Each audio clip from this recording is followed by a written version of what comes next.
Hi, I'm Andy Glass with WorkshopAddict.com. We recently released a video showing you how to make this thin ripping jig that slides over our factory table saw fence to help the operator push thin stock past the blade, keeping your fingers safe.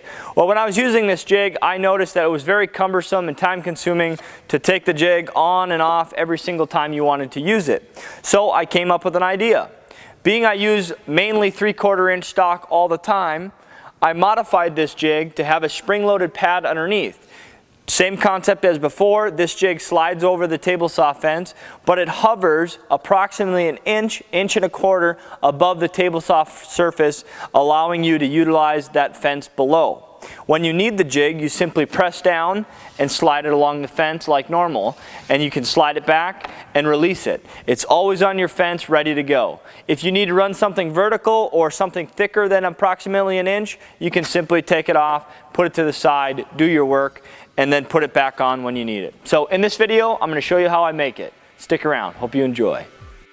I start by measuring my table saw fence and adding a little clearance to all the measurements.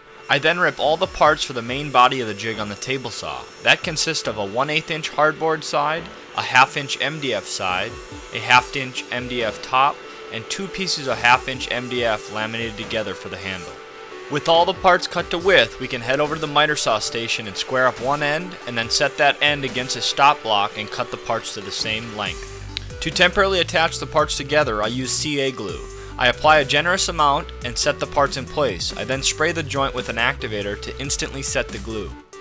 I then clamp the jig to my fence to make drilling the pilot holes a little easier. On the hardboard side, you will want to use panhead screws or add a washer to a regular screw to increase the holding power on such thin material. I add 2 business cards as spacers to allow a little less friction when adding the other side. I again use CA glue to temporarily hold it in place and then follow up with 3 screws.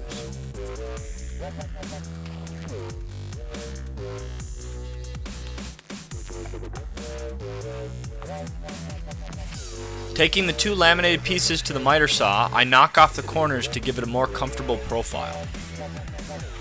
At the router table, I give the handle a round over on the 2 top edges. This eases the edges and makes it feel nicer in the hands. In preparation for laying out the bolt locations, I want to mark the profile of the handle so I know where it sits. We must use center lines for laying things out so everything will align when we rotate it to use the other side of the jig.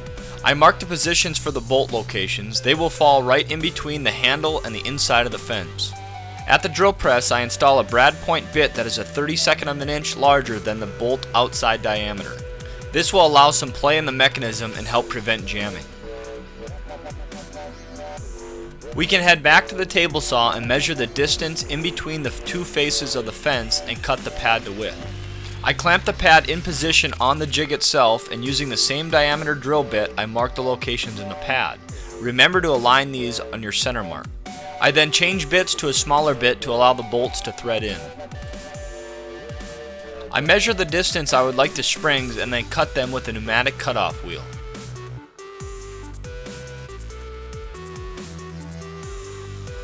With the jig ready to be assembled, I push the bolts through, add the springs, and tighten the bolts in the pad. I add just a couple dabs of CA glue to attach the handle in case we need to remove it in the future, and then secure it with 2 screws.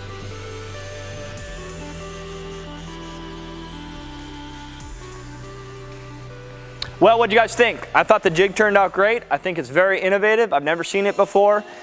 It performs very well, but one safety note, that if you use too wide of stock with this jig, it wants to put pressure on the right-hand side of the material, or closest to the fence obviously, and it's going to want to kind of push it and lean it to the left towards the blade. So make sure you have a riving knife or splitter or something to prevent the stock from hitting the back of the blade.